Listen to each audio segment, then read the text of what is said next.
Praise lord. ప్రభువైన యేసుక్రీస్తు నామములో అందరికీ వందనములు. ఈ దినము దేవుని వాక్యముల నుంచి మార్కు సువార్త 4వ అధ్యాయం 21వ వచనం. మరియు ఆయన వారితో ఇట్లనెను, దీపము దీపస్తంభం మీద నుంచుటకే గాని కొంచెం కిందనైనను మంచం కిందనైనను నుంచబెట్టుటకు తేబడదు కదా. ప్రభునందు ప్రియమైన వాళ్ళారా, యేసుక్రీస్తు ప్రభు ఈ లోకంలో ఉన్నప్పుడు చాలామందికి చాలా విషయాలు, గొప్ప విషయాలు చెప్తూ వచ్చినాడు. ఇక్కడ చూసినట్టయితే ఏమంటున్నాడు, మనుషులు ఆయన దీపము దీపస్తంభం మీద నుంచుటకే కానీ కొంచెం కిందనైనాను మంచం కిందనైనా ఉండకు తేబడదు అంటున్నాడు. అంటే దీపము అంటే ఏంది, వెలిగించబడటం అంటే ఏంది అని ఆలోచన చేస్తే ఇక్కడ ఈ వాక్య భాగంను బట్టి చూసి యేసుక్రీస్తు ప్రభు నిజమైన వెలుగు, ఆయన మండుచున్న దీపం లాంటి వాడు. ఆయన ద్వారా వెలిగింపబడిన నీవు నేను. అయితే మనం వెలిగించబడ్డాక మనం ఎట్లుండాలి, అనేకులకు వెలిగించినట్లుగా, అనేకులకు వెలుగుకరంగా మనం ఏం చేయాలంటే దీపస్తంభం మీదనే ఉండాలి, కానీ మంచం కింద అయినను కొంచెం కింద అయినను ఉండుటకు తేబడదు అని చెప్తున్నాడు.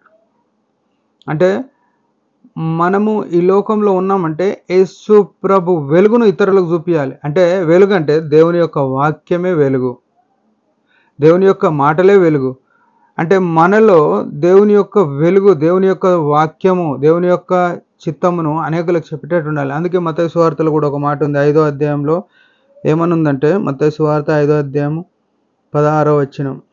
ఇక్కడ కూడా అదే మాట 15-16. మనుషులు దీపమును వెలిగించి కొంచెం కిందనైనా మంచం కింద అది ఇంట్లో ఉండను పెట్టరు, కానీ అది ఇంట నుండి వారందరికీ వెలిగించుటకై దీపస్తంభం మీదనే పెట్టుదురు. మనుషులు మీ సత్క్రియలు చూసి పరలోకమందున మీ తండ్రిని మహిమపరిచినట్లు వారి ఎదుట మీ వెలుగు ప్రకాశింపనీయుడి. ప్రభునందు ప్రియమైన వాళ్ళారా, మనము వెలుగుగా యేసు ప్రభు ద్వారా, ఆయన రక్తం ద్వారా, ఆయన శిలువ యాగం ద్వారా మనం వెలుగు అయినాము. ఆ వెలుగు ఏం చేయాలంటే ఇతరులకు మనలో నుండి ప్రకాశించేటట్టుగా, ప్రసరించేటట్టుగా ఉండాలి. కానీ మన పనిపాటల్లో మనం ఉండిపోతే దాన్ని బట్టి ఆయన సంతోషించాడు, మనకేం ఆశీర్వాదం లేదు, ఆయనకేం ప్రయోజనం కూడా లేదు, ఆయనకేం మహిమ రాదు. దేవుడు మనలో నుంచి ఏం కోరుకుంటున్నాడంటే మనము కూడా దేవుని యొక్క వాక్యం అనేకులుగా, ఆయన ఈ లోకంలోనికి వచ్చినాడు, తను వాక్యం అంతా చెప్తూ వచ్చినాడు, తన చిత్తమంతా బోధిస్తూ వచ్చినాడు.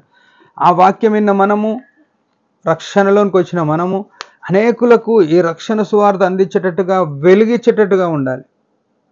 చాలామంది ఏమైపోతారంటే మనలో ఉన్న ఆ రక్షణ సంబంధమైన మాటలు ఇతరులకు చెప్పం, దాన్ని బట్టి దేవుడు దుఃఖపడేవాడుగా ఉంటాడు. ప్రభునందు ప్రియమైన వాళ్ళారా, ఏ పరిస్థితి అన్నా రాని దేవుని గురించిన వాక్యం చెప్పడానికి అవకాశం తీసుకొని వీలైన ప్రతి చోట దేవుని మాటలు కొన్ని అయినా ఇతరులకు చెప్పేటట్టుగా మనల్ని మనం సిద్ధపరచుకోవాలి. ఎవరు కలిసిన ప్రభు మాటలు కొన్ని చెప్పాలి, దాన్ని బట్టి దేవుడు సంతోషిస్తాడు, మనం ఆశీర్వదింపబడతాం.